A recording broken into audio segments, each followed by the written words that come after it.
The River Erne rises in County Cavan and flows for almost 100 kilometres to the Atlantic Ocean on the west coast of Donegal at Ballyshannon.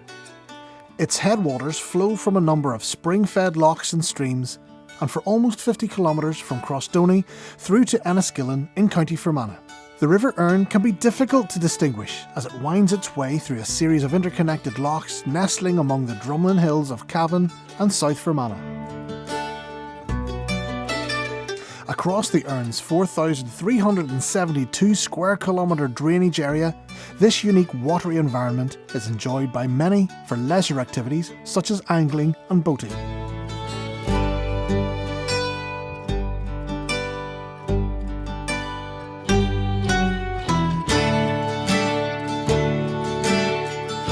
The busy town of Enniskillen separates Upper and Lower Lough Erne.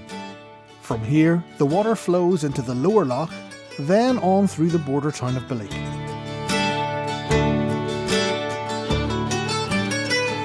The power of the Erne River is harnessed for hydroelectric power generation at Ballysshannon's mighty Kathleen Falls, before it finally flows from Loch Assaroe into the Atlantic. The landscape and land use of the Erne catchment are varied and give rise to many pressures on the quality of water in its rivers and lochs. Peaty soils in the west of the catchment can naturally give the water a distinctive earthy colour, but there is a risk that activities such as turf cutting and commercial forestry could degrade the fragile peaty soils and cause unnaturally high volumes of tiny peat particles to escape to the rivers, colouring the water further. This wet land with its plentiful supply of rain gives rise to the growth of rushes, which presents a challenge to farmers trying to meet agricultural land management requirements. In recent years, the quantities of a herbicide called MCPA, used to kill rushes and docks, has been increasing in our rivers and lakes.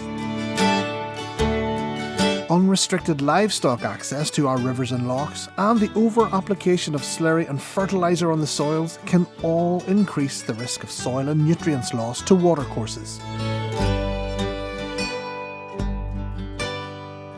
The Erne is a precious source of drinking water for the people who live in the area.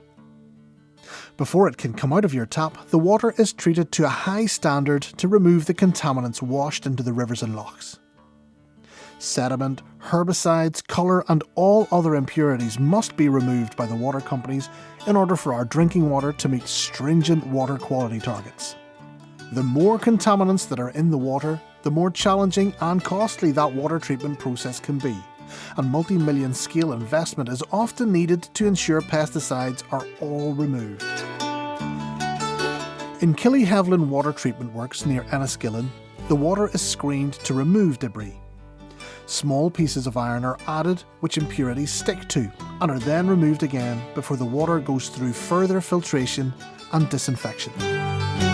The water must then be passed through large tanks filled with tiny pieces of carbon which filter the water to improve the taste and odour and remove the herbicides. If there are high quantities of herbicides such as MCPA in the water, it means that the carbon becomes more quickly saturated with the MCPA and needs to be taken off site more often to be replenished. This increases the costs of water treatment.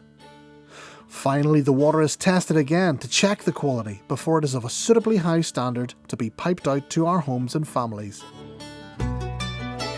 The Source to Tap project is a €4.9 million EU Interreg 5A funded project which aims to contribute to improvements in water quality in the Erne and Derg cross-border river catchments that are a source of our drinking water.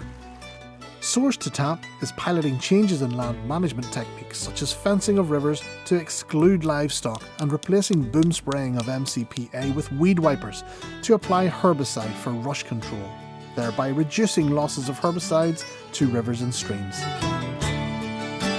The project is also working with local communities to raise awareness about where we get our drinking water from by carrying out school visits and community events. Volunteers in the Erne are being trained in the riverfly monitoring technique and equipped to monitor the quality of their local rivers. By checking the tiny riverfly creatures called invertebrates that live in the bottom of our rivers, we can tell how clean the water is. our drinking water is precious, and we can all make a difference in protecting it.